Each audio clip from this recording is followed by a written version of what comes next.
Welcome back to Obscurus Gaming, and today I'm reviewing Laika Aged Through Blood. This is a 2D motorvania game, meaning that it unfolds in traditional Metroidvania style, but you'll be spending most of the game on a bike, kind of like those old Trials games. But the similarities with those old biking games ends there, as this is a gruesome story about a repressed village rising up against a greater evil, with very challenging gameplay focusing on simultaneous bike riding and shooting. But is it any fun? Let's find out.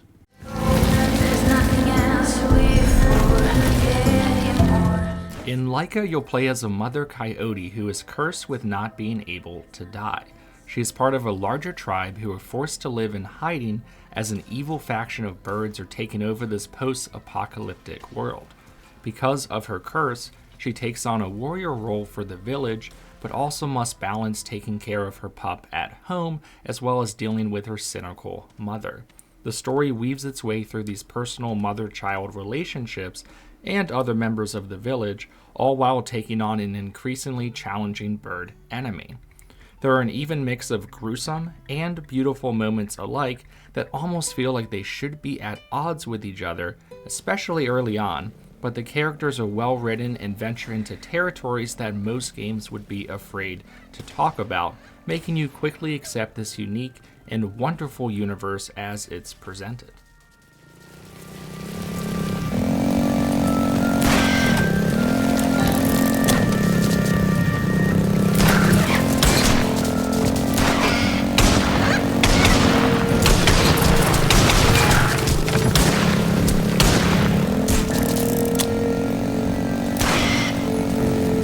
The gameplay itself mostly involves completing main story-based missions from a few key characters of the village, as well as some other side quests.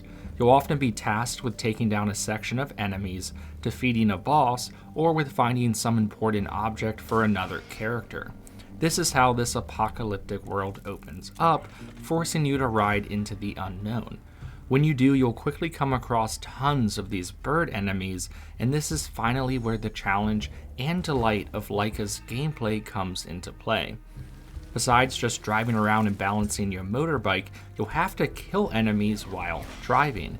To do so, you'll be armed with a handful of guns and crossbows, where you can slow down time and carefully aim your weapon. The catch is, to reload, you need to complete a backflip, and to recharge one of your reflector abilities, you need to complete a front flip. There are also a couple bike and weapon upgrades that further develop the gameplay in the later stages, allowing you to access previously unreachable locations, as well as power-up enhancements from cooking that can come in handy when the game gets difficult.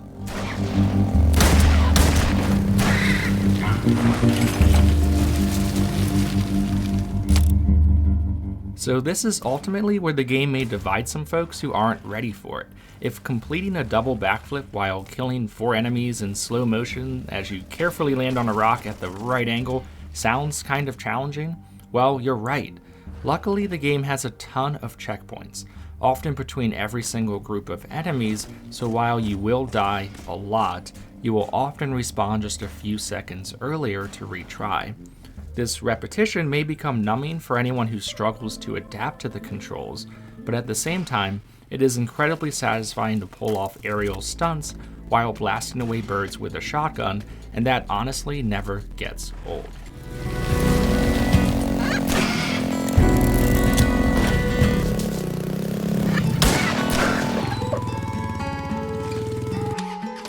Returning back to the safety of your village after a successful completed mission was always rewarding through the 15 or 20 or so hour adventure.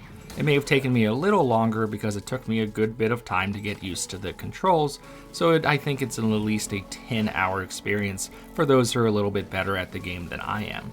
There are also some really cool bosses to take on, with set pieces that focus more on the biking aspect of the game, and these moments were the gameplay highlight for me. These instances really emphasize the speed of riding your bike versus just balancing it through tight corridors. And if I had just one gameplay complaint, it would be I wish the game had more moments like this, more moments of freedom, and less of the crawling around and slowly exploring section.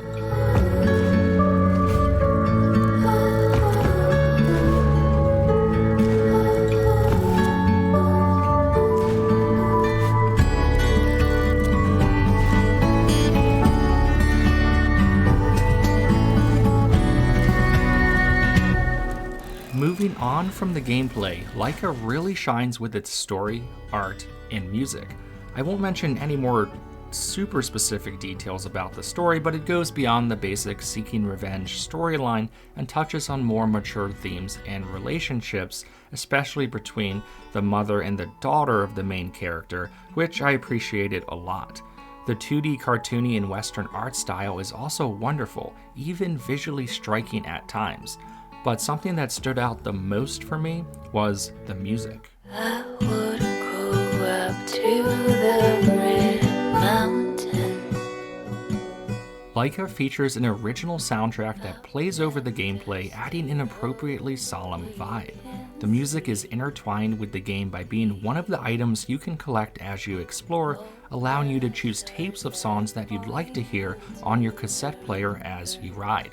Honestly, it might be one of the better video game soundtracks that I've heard in a long time, which was not expected at all coming from a Metroidvania game where you ride a dirt bike and blow up birds with a shotgun. It's your destiny.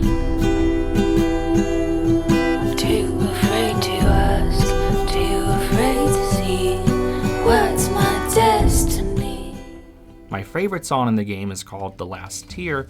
All songs by way are from a singular artist, I think named Big Holy, which can be found on Spotify and I'll link to here. Songs contain a mix of westerny guitars, stripped down vocals, and light synthesizer elements, and is easily in the mix for best soundtrack of the year. The universe is breaking all the rules. Nothing to lose. This is the last year that I have for you. This is the last year.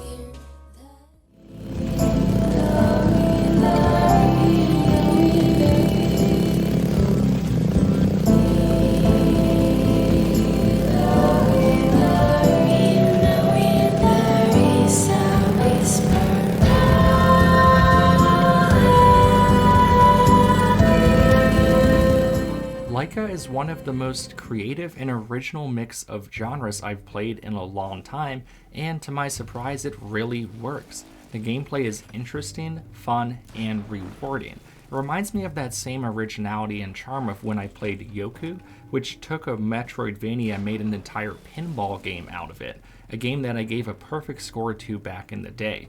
Now throw in an interesting post-apocalyptic world with great art and an awesome soundtrack, and you get one of the best games, if not the best game, I've played all year.